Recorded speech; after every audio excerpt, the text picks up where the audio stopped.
आज हम एक और कहानी लेकर आए हैं। जो चाहोगे सो पाओगे। एक साधु था। वह रोज घाट के किनारे बैठकर चिल्लाया करता था, जो चाहोगे सो पाओगे, जो चाहोगे सो पाओगे। बहुत से लोग वहां से गुजरते थे, पर कोई भी उसकी बात पर ध्यान नहीं देता था और सब उसे एक पागल आदमी समझते थे। एक दिन एक युवक वहां से गुजरा और उसने उस साधु की आवाज सुनी, जो चाहोगे सो पाओगे, जो चाहोगे सो पाओगे। और आवाज सुनते ही उसके पास चला गया। उसने साधु से पूछा, महाराज, आप बोल रहे थे कि जो चाहोगे सो पाओगे, तो क्या आप मुझको वो दे सकते हैं जो मैं चाहता हूँ? साधु उसकी बात को सुनकर बोला, हाँ बेटा, तुम जो कुछ भी चाहता है मैं उसे जरूर दूंगा, बस तुम्हें मेरी बात माननी होगी। लेकिन पहले ये तो बताओ कि तुम्हें आखिर चाहिए क्या?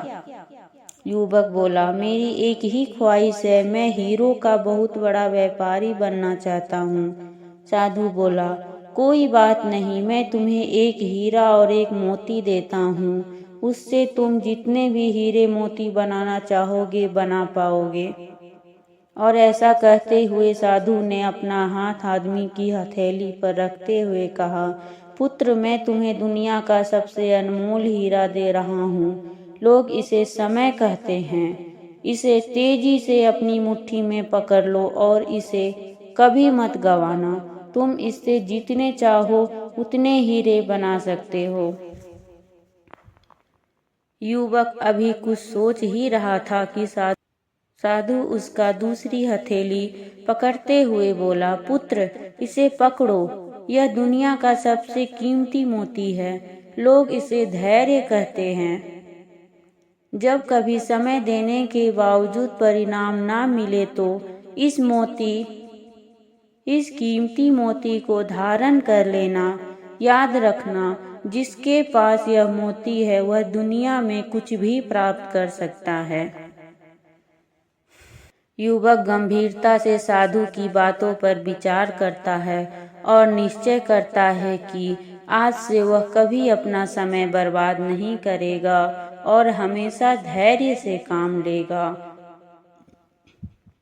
और ऐसा सोचकर वह हीरो के एक बहुत बड़े व्यापारी के यहाँ काम शुरू करता है और अपने मेहनत और ईमानदारी के बल पे एक दिन खुद ही हीरो का बहुत बड़ा व्यापारी बनता है।